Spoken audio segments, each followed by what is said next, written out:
Welcome. This is Monterey County Business Council's Open for Business. We're happy to have a great lineup today, and I'm going to start with one of my favorite people, Mr. Dino Pick. Dino has just recently gone over to the city of Rey Oaks as the Interim City Manager, having been at the city of Monterey, and prior to that, welcome to this community as he was up at the Defense Language Institute, leading the charge in a lot of the initiatives that we're now starting to see take fruition, and we'll talk about today. So, Dino, welcome. Thank you. Great to be here. So, it's great to have you. So, Rey Oaks, what's it been? 3 weeks? 4 weeks? 5. Oh my God. Time is flying. Yeah. It's been fantastic. Started there with Mayor Jerry Edlin and a great council March 27th, and the time has absolutely flown by. So, it's an interesting city because it's small, and it's concise, but the people always seem to be, they all get along from the outside. It looks really cohesive. You know, it is. And what's surprising about it in such a great way is it has not only a sense of community and character that kind of coexists very, very well, but it also represents a microcosm of the peninsula. We have people walking in City Hall that work at DLI, that work at MPS, that teach at MIIS. It's amazing how many people that we know in our other spheres actually live and are residents of small Rey Oaks. Well, and I don't know if you've been there long enough to know this, but Rey Oaks is typically 10 degrees warmer than any place else on the peninsula. It's like its own little banana bill right It there. is. It is. I go to work. Every day I leave. We live in the forest, and I leave fog, and I go out into the sunshine. And when I come home, I tell Karen, what a beautiful sunny day. And she said, "Where were you?" That's right. It's true. Well, I know when I worked for Wells Fargo, and I would leave Monterey, and as soon as I'd get right past the airport, usually that's the break point, it would start getting sunny because I worked in Ryan Ranch, same thing. I'd be in the sunshine, and then I'd leave, and I'd come back, and sure enough, there's the fog. So yeah, it's a wonderful place.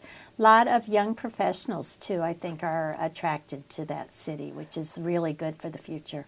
What I've found in my short time there is that an indicator of a great community is how infrequently people move. So you'll be hard pressed to find a house for sale in Rey Oaks, and so there's a lot of continuity and a lot of depth to the residents. But over time, slowly, there is a change in demographics going on. Young professional families, kids playing in the streets. It's a really neat and diverse, vibrant community. Yeah. Well, as you know, I'm on the airport board, so we're very happy to have Rey Oaks contiguous with us because they've been a really good neighbor the 8.5 years I've been on the board. We're really excited to work with you and your board and the airport district on the future. I think your economic development there on the airport is tied to our economic development in the city of Rey Oaks in a really symbiotic way, and I'm excited to work together on that. That's great. That's great.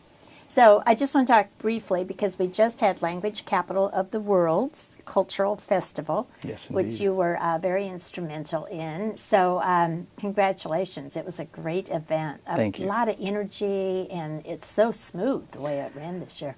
Thank you. Well, thanks to Samira Sharif and a wonderful committee that organizes and plans it. And by the way, at the center of that committee are one of the key players, Rick Johnson, right, from Old Monterey Business Association, also a resident of Rey Oaks. Yes. But because of that dynamic volunteerism and group that really, there's no skin in the game for them other than the good of the peninsula, the idea of promoting a vibrant language sector, and that also ties in and supports our military and defense sector and higher ed sector in such a beautiful way that people get to enjoy. So yeah, it was really exciting, and I'm so proud of Samira and the other volunteers that made it happen this year. Yeah, no, it was gorgeous, and the colors in their native dress, just absolutely stunning. It really is, and every year, this is our 3rd year running. Every year, there's a competition to see who gets to perform at the festival, and so. the dragon dance, groups from Taiwan, Indonesia, Korea, all over Europe, the Russian Greek dancers. It's just such a great representation of the cultural and ethnic diversity that is the Monterey Peninsula, the Central Coast, and draws not only from DLI and MIIS, which is really are really two key sources of it, but also other community groups that have been here for a very, very long time. We have the Spanish dancers. I mean, my heart was taken when I saw they had to be 8 or 10 years old. These dancers in beautiful Spanish attire, the girls and the boys, dancing Spanish dances to wonderful music. I mean, that ties back to the Spanish presence in Monterey. So really, really exciting and colorful. Well, I think it's a great way, and it's such a great way to celebrate how many languages we have here and how well everyone blends in together that you don't really think about it.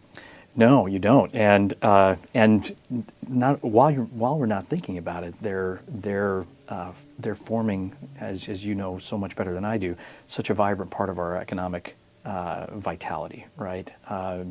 These multi-ethnic, multicultural families that live in all of our neighborhoods, including Rey Oaks, as I find every day, are highly educated professionals. They are working in jobs that are well-paying and bring significant amount of economic investment into the region, and also tie really importantly into helping us make the case for why the Defense Language Institute and the Naval Postgraduate School makes sense to be here, and help us make the case for keeping them here in the next BRAC round. So let's talk about that. So a group of us have formed the Monterey Bay Defense Alliance. Indeed. And I guess we're in, about 3 years now that we've been working and kind of inching toward a goal. Absolutely. Well, couldn't put it much better than that. First of all, thank you for being a member of that group and helping us inch along. We're fortunate to have Vice Admiral retired Dan Oliver as our chair, and other members that are really super committed volunteers, such as yourself, Dick Elster, Mara Batlin, and several others.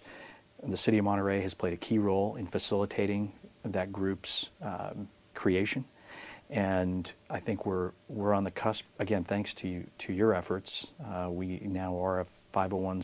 Well, we're a 501c6. Yes, but we are formed, and we I think our strategic planning that's been done so far has set the stage for some very powerful and exciting initiatives going forward that will draw in stakeholders, that will help us communicate a very important narrative, part of which is the language dimension that we talked about a little bit with the language capital of the world, but other really important aspects of our national security cluster, such as big data analytics and software development.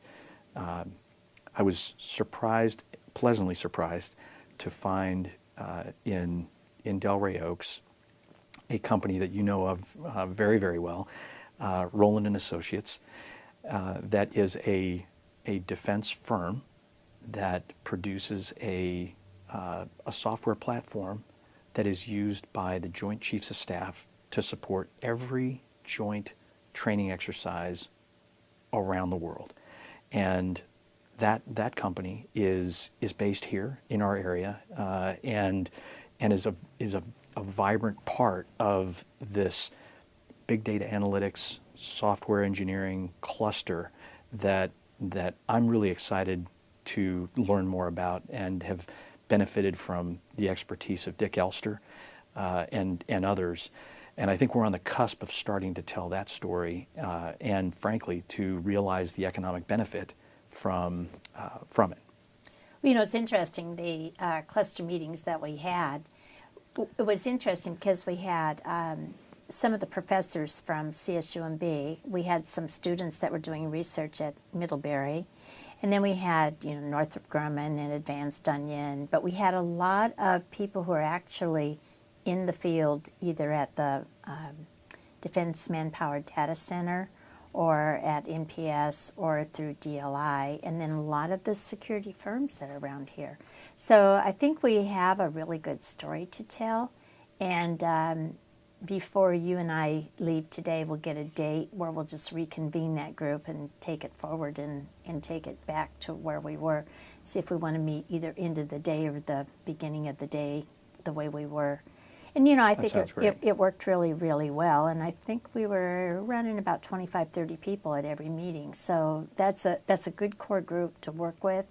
And it evolves. Clusters are never like the same people, which is good. Yeah, they're because alive. then more people find you, and some are busy, and they drop out a little bit, and then they come back. So it's a good way to do it.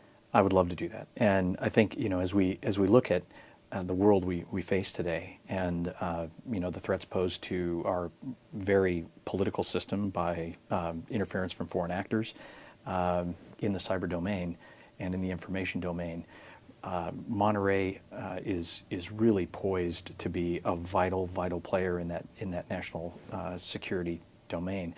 Naval Postgraduate School is developing a cyber curriculum to think about policy and how we would organize to operate better in the cyber domain, but they also teach engineering and software development and develop the nuts and bolts, soft and hardware that provide the government and potentially business with the tools to function in the cyber domain. So I'm really excited about it, and I'd love to participate. Well, I think also the language component that we offer to that whole set makes it even more important, because it's not just that we're working in one language, but we can work across sectors in multiple languages.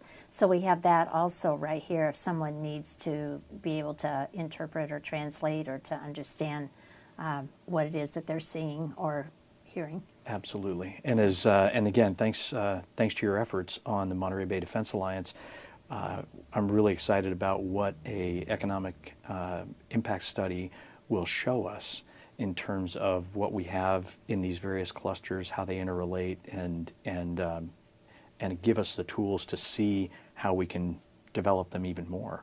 Well, it's interesting because when the Business Council once a year gathers all the data on higher education and research, and that for the first time came $1.4 billion and 15,000 employees. So that was the first time that we've gone over 1.2 billion. It was hovering there.